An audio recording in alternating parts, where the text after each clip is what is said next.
Hey guys, what's going on? It's James. What's up? What's up? All right, make sure you click so you can hear this. Okay, cool. So the number one thing that people say, or the number one thing I hear people say in terms of like getting your content out, the reason people don't go on Facebook Live, or they don't do their own live sessions, they don't do their own videos, they don't put their content out. The number one thing is that I hear people saying all the time, and I've heard it for years, is what are other people going to think? And, you know, they're afraid of the haters. They're afraid that somebody's not going to approve of them. They're afraid that, what are my friends going to think? What's up, Raphael? All the way from California. What's up? But, yeah, that's the number one thing that I hear, and I just want to drop you guys like 2 minutes and tell you about how to deal with this. So, number one, you know, if you're not getting haters, you're not pushing hard enough. I've always learned that in business and in anything you do, in sports, in you know what I mean? Like, think about sports. Like, if you're not getting fouls, you're not playing defense hard enough, right? Like, if you're not, you know, bumping into people and just whatever, I mean, that's just how life is, right? So if, you know, if you're really gonna be everything that you want to be in the world, like, you're gonna say some things that are just gonna make some people upset, and that's fine, right? Like, you're not trying to appeal to everybody, you know. But let me tell you how to deal with haters, okay? Because at some point you're gonna run into it. It's interesting. The last few days we've been running ads and really pushing a lot of content. We started pushing real hard the last two weeks. And just adding a ton of value and trying to create a big community out there. This group right here grew from like 70 people to 500. My other James Smiley public figure page grew from like 50 to 500. What's up, Tanner? And others. And I got people. Tanner, if you're on, why are you Facebook messaging me while we're on live? Just message me here. But anyway, so let me tell you how I deal with it real quick. Number one, you gotta think about this. If somebody's totally hating on you in public, I can tell you right now, they have nothing going on. Like, literally, like I had somebody, I didn't have somebody real bad, but on one of my posts, I had somebody kind of like, you know, trying to clown or whatever. It's like, man, if your business is really, what's up, Jester Dan? What's up, Ray? What's going on, Ray? Where are you from, Ray? But if your business is booming, like, you don't have no time to get on Facebook and like hate on people. You know what I mean? So like, that's one thing you got to remember when you run into haters. What's up, Rob? When you run into haters, is like, don't engage, because the only reason that those people are hating on you is because they got nothing going on. And I'm not hating. I'm not trying to spit hate back right now. I'm telling you the facts. If they had a brand, if they had a business that was booming and they were taking care of customers, number one, they wouldn't have. Rob says, I'm new to the group, not familiar with this group. Okay, no problem, man. I'm just giving some tips on generating influence and how to deal with one of our biggest fears, which is going to be, what are people going to think? But anyway, guys, think about it. Like, when you get haters, especially if they're saying something in public, just don't even engage, or just be nice and say something back. But if they start being sassy, just delete their post or just leave it on there, because it makes, trust me, like, it makes them look really immature.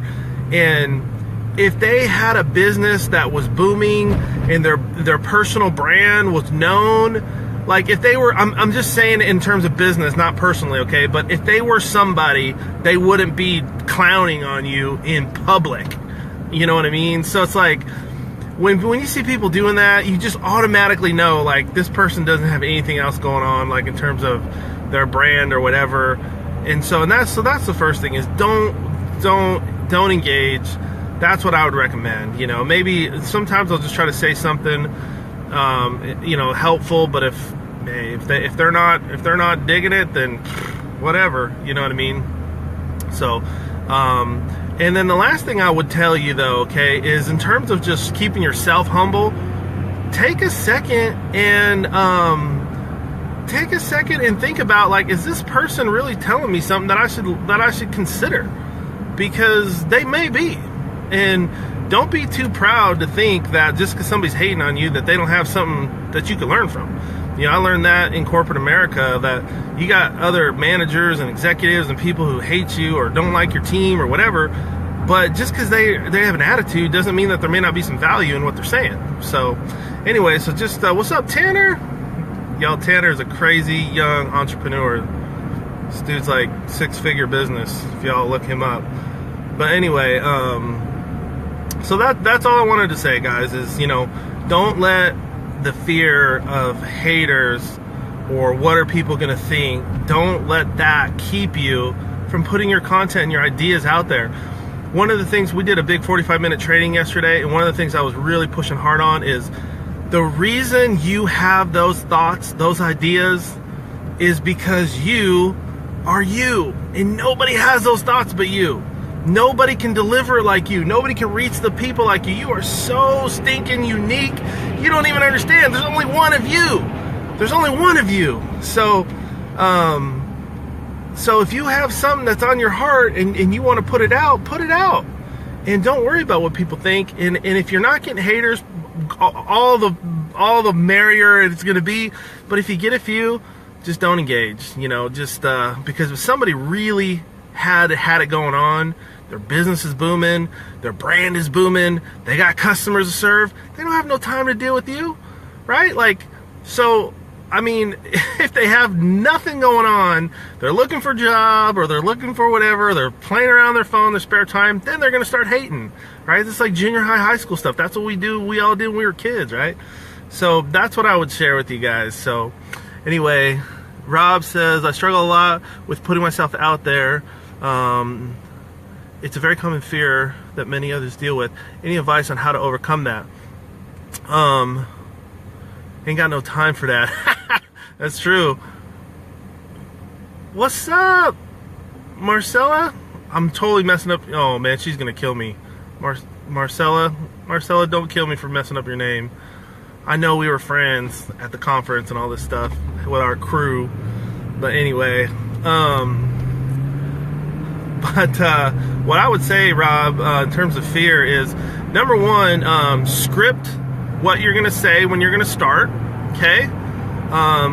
Go on Facebook Live, start on your personal page. You don't have to have a business page or a like page or anything like that. And keep it short. Keep your first thing short. And the only thing I would do, okay, if you guys are starting on Facebook Live, just add value. Just say some of your best stuff. Just give some really cool tips. And I would try to speak from the heart more than trying to give like 3 major points and all this, you know, and try to be a teacher. Like if you're just getting started, Rob, I would just speak from the heart, man. And you know what? One of the best things you can do, Rob, is just tell your story, man. Just get on there and don't go for 20 minutes. Just get on there and say, you know, one of the reasons I do this, one of the reasons I'm passionate about this is because of when I went through this, it really changed my life.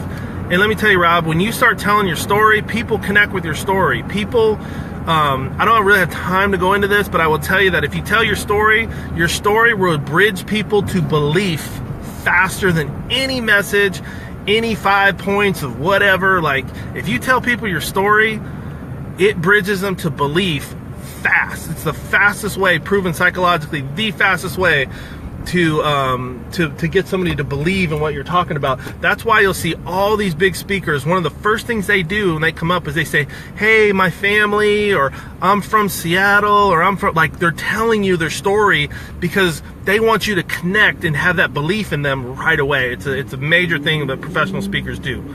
So hopefully that helps you out, Rob.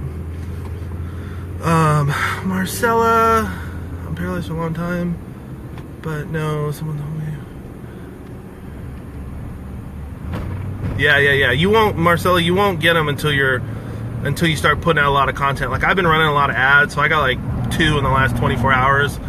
Love them to death. It's all good. It means I'm working hard, right? What's up, Barrett? Dude, hopefully this helps your some of the stuff you're doing, man, with your real estate business and all that stuff.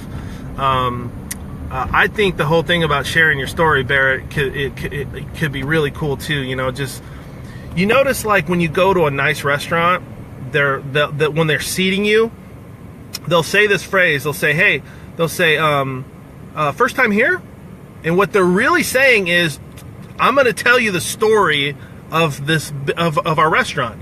Right? And so you sit down and they're like, well, we buy our cattle from here and they're fed on this kind of grass and this kind of grain. They're telling you a story. And I think, especially in a business like what you guys do, Barrett, and everybody on here really, sharing your story with people so they know a little bit about who you are, that you're a big bass fisherman, Barrett, or it'll create belief in you, in what you do, in the products and services that you offer quickly. So Marcel says, Rob, it takes courage, just do it. That's great. Rob says your story will bridge people to belief. Love that. That's true, man. And another thing is, when you bring people to belief, okay, that is proven through all these psychology books and stuff. It is proven when you get people to belief, it's the fastest way to move them to desire. Okay, that's like a back end secret right there. The reason people buy is based on desire, not because they need it. They desire it 99% of the time, or I don't know, there's some stats like over 90% of the time we buy stuff because we have a desire for it. And so if you can tell your story, that bridges them to belief, and once you get them to belief, you can move them into desire much quicker. It's a lot easier once they believe in you to help them desire what you're looking for. I don't really have time to break down the whole desire thing. I'll be on here forever, but all right, guys, thanks for hanging out. I got to go hang out with my wonderful kids, and I'm on kid duty. I think we're going to go to the pond today. So it is 11 o'clock. So, all right, guys, love y'all to death. Thanks so much for hanging out. And drop a Facebook Live here on this page anytime you want. Just leave some of your best stuff. Leave an idea you have. Leave your story. Just tell your story. Just people will connect with that. You know what I mean? Their people will connect with that. They may not go through the same thing you went through, but the moral of the story will be the same across anybody. So, all right, guys, I'll talk to you later. Peace. Thanks for being here. See ya.